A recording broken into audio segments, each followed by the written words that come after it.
how terrible it is, right? The worst new cars on sale. It came up on my feed, I decided to watch it. And it came into effect during that video how people look at cars. Someone like Doug DeMuro, again, not bashing him, excellent content creator, great, amazing, I kiss his feet, doesn't matter. Anyway, people like car reviewers that have seen so many cars, they value them on like just, the features. Does it have this? Does it have that? If it doesn't, it's garbage. I value them on the price for what you're getting. So this entire video is the amount that you're paying is less than what I think the actual value of that car is. Like, this is an awful price to value ratio. 2014 Toyota Prius. That's good. The Priuses were very reliable. They're amazing on gas, except it's a 1, which means it's not going to be, very luxurious, not going to have a lot of features. This is obviously not a 1, but hey, if it was. And it's going for $19,900, which means I could get a brand new Mitsubishi Mirage for that amount. It also has only 10,000 miles on it, which explains the lowest price. But at the same time, you get what I'm saying here, right? You want to get good value for what you're paying. So starting off this list is the 2015 Mitsubishi Outlander. Specifically, only in the year 2015, this Outlander existed. You may have seen the previous one, which looks more like an Outlander Sport, and then the next one, which has those diagonal chrome grills, right? The annoying diagonal chrome grills. This was right in between those two and only sold for about 2 years. These are so amazing in their value because, number one, you get a third row. Number two, these are one of the most reliable generations ever for the Mitsubishi Outlander, right? You have a very nice luxurious interior. Of course, you have your eco mode, dual zone climate control, and remember, you're paying $6,000. And this is a 2014. That's not bad at all. Leather seats, partially digital gauge cluster. This is one of the best generations ever made. And a lot of these are being sold for so cheap just because people they weren't all that common. Not a lot of them sold, which is why you're going to find them for $6,000 to $10,000. And considering you get an extra third row, like I say, you never know when you're going to need a third row. You may buy that Prius right now and think, oh, I'm set. But then when family vacation time comes around, you're going to want that third row, right? So this one is the cheaper one. This one has a radio. I personally get the other one. Of course, you have your odometer, not a lot on the clock. Overall, just a very nice vehicle. The cloth seats are very durable, and you can see that third row. Will it be comfortable? No, but it'll at least get you to your destination with the amount of people that you need to carry. Also, even with the third row up, you still have a decent, maybe 3, 4 suitcases that could fit back there. A decent amount of space, right? Overall, these Outlanders, they're very reliable. Not as reliable as the previous generation, but definitely more reliable than the upcoming generation. And we can definitely see a lot of these are selling for just so low what they're actually worth. Just because not a lot of people remember these, not a lot of people bought them. That's just kind of how these work. You can see very, very low for a 2015 just 2015. Very good. The next car on this list is the Highlander, specifically the Highlander Hybrid, all Highlanders in general, specifically this generation. Now, from the outside, you may think that this is just an average Toyota Highlander, but I think that this is when the Highlander reached its peak. If you don't know, this is the second generation Toyota Highlander. It originally came out in 1998, in 2002 for the first model year generation, and then a hybrid was there as well. Now, the Highlander hybrid has always had kind of a freaky history, right? So around this time, GM was experimenting with maybe making the Suburban a hybrid, right? Trying to do that. So Toyota actually came up with the idea of having their bigger SUVs be hybrid before all the American car companies did it. So they didn't know if it was going to fail or succeed, considering the American counterparts did indeed fail. This is one of the just wow generations ever. Of course, you have your amber turn signals, brake lights, perfect. I like how the taillights, again, they're respecting the NHTSA rules. They're not on a movable piece of bodywork, but they don't look weird like the cross-eyed things that you see on normal cars. You have amazing gas mileage and even better, ground clearance, which means you can make it up that hill. It also reminds me of like a cab with the with the lines in there. You have an excellent third row with amazing space when it's folded down. You just don't get that in other hybrid cars, right? Look at all that foot space. I mean, just amazing, especially the fold flat rear seats, right? You have wood on the door panels, very nice. The rear place, some places are just a nice place to be, like the back of a Maybach. That's very nice. Like the back of a 2001 Lexus LS. Does it have all the features I'm looking for? Probably. Let's say it was just like base Lexus ES, right? No rear heated seats, no nothing. It's just a nice place to be because it's put together very well. The fit and finish is nice, and it has this slippery leather that you can just, burrow into. That's the back seat. It may not have all the tech you're looking for, it may not have rear heated seats, but you have, rear climate control and a mini little TV up there. It's just a nice place to hang out, especially on long trips. Remember the legroom? This is with the seats almost all the way up to give the rear passenger more legroom, and you can still have a fantastic amount just because of how big this car is. You also have cup holders back there, which not a lot of people appreciate. Well, I do. Also, you have your Toyota. This is my favorite thing about this.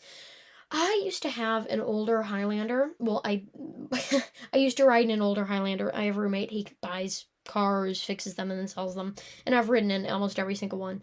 Um, this DVD player was towards the bottom, which means you would kick it. When you were sitting in the back in the middle seat, you would constantly be kicking it. It would be ejecting. Ugh. I like that it's up here and out of the way. That way you can put a DVD when you want it. And also, if it ejects, you're not going to accidentally kick it back in and ruin the mechanism. You're just going to maybe bop it with your head. Of course, you have your steering wheel over here. Great Toyota steering wheel. I would replace these silver bits. They just wear out. Your amazing navigation screen system with your dual zone climate control, a very underappreciated, very underrated system. Just one of the best ones Toyota's ever made. Now, the gauge cluster may not be fancy-pantsy, schmancy, but it tells you enough. It tells you your speed, your charge rate, your gas, how much you have left, what temperature you're running, and your odometer. And any tech that you need, you will definitely have in the center gauge cluster. So, not only do you have this screen up here, you also have a small information display up there that can show you your hybrid center drive, what's that doing, stuff like that. You also have heated windshield wipers, your AC 115 volt charger, and your automatic rear folding tailgate. Very, very nice. That flips up, of course, to give you your DVD. You have a small information display. Think of that. Toyota did this with the 4Runners and the RAV4s of the era. It was kind of like a mini information display just to tell you, exactly where you were going. So imagine this is like out of the gauge cluster. So that's kind of what you're going to be looking at while you're driving. Just a standard shifter, no twisty bullshit, your usual normal stuff. Your I'm sure they were idling the entire time they were shooting. Your average miles per gallon.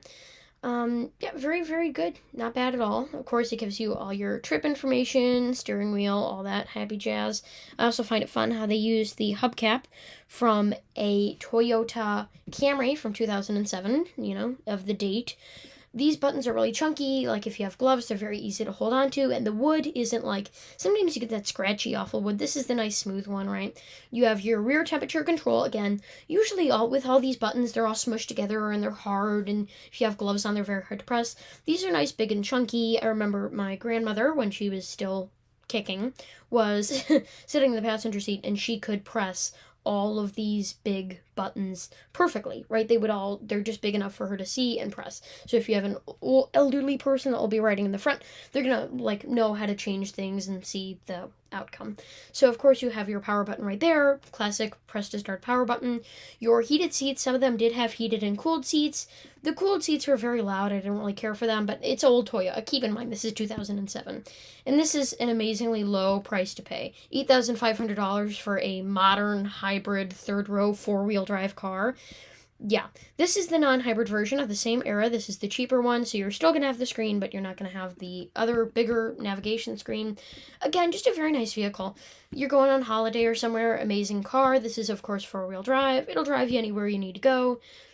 Like I said, just a very nice, perfect car. This one's for $7,437. Very good. The next car on this list is specifically this generation of Honda CR-V. Now, this generation, I call it the frog generation, because what they did, like frogs, they're very light and they're very light on their feet, but they look bigger than they actually are, because most of them is just juice, right? That's like the Good Place, what Michael said.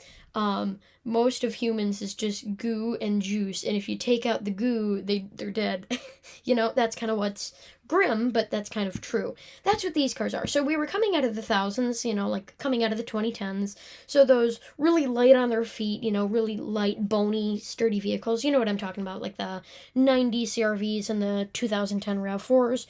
people wanted more chunky grocery getters, but they still wanted them to have the ability to go off road. So this is kind of what that was. They were still light, but they had more chunky, flatter styling. They extended the back a little bit, but they're still amazing off road, and these are getting really, really cheap. You have to remember, I like to look at used cars as if it's 2020 or 2018, right? A 2010 is only 8 years old. That's practically brand new, when actually it's much older than that. Some of my favorite features is that you can pull the back seats down with separate handles on each side rather than doing the usual snizzle, which is, climbing in, pulling the thing, pushing them down. Very annoying. You can just press the thing, they fold right down. You have your classic Honda steering wheel. I always thought the recessed rather than the outcessed buttons looked very weird, but come on, it's functional. Of course, you have your gauge cluster, all the buttons you need. Again, your little fuel economy trip screen there. You have single zone climate control on both of these. The cheaper models is what I would buy. Your rather simple radio, I commend Honda for not crowding it with buttons and putting 10 little micro screens, which all of them do nothing. The door panel is very nice. Of course, you have your nice touch materials, your scratching materials up there and then down. And you have this little pocket down there. It's very good for boarding passes, change, whatever you need to do. Your economy button, because Honda had the insight and they thought they were doing something with that. Yeah. Here's another one, 2013. Again, for $10,000, that may seem like pretty expensive. With inflation, even a car, something with four wheels that just drives with four-wheel drive and is an SUV, you're paying more than $7-8 grand, right? Very good, very nice vehicles, especially if you're looking to start driving. These are amazing. You can find these for under $5,000-$6,000 if you know where to look. This one is fancy. So you have the screen, still no dual zone climate control, I believe. I'll have to look at that closer in a minute. Of course, you have everything, sunroof, so slight change there. Your lovely Honda wheels, these stood up as well as steel wheels did. They're very good alloys. Okay, yep, I believe that's single zone climate control. Next car is this. Now, you may think that $17,000 is a little bit pricey, but remember, this is a 2017 cross country, which means that this thing, usually when you buy a wagon, you expect it to be like oh, well, I'm just going to get a big SUV because I'm not going to be able to go off-road. Wagons are much more comfortable than SUVs, and especially with an off-road, it's easier, like EVs, right?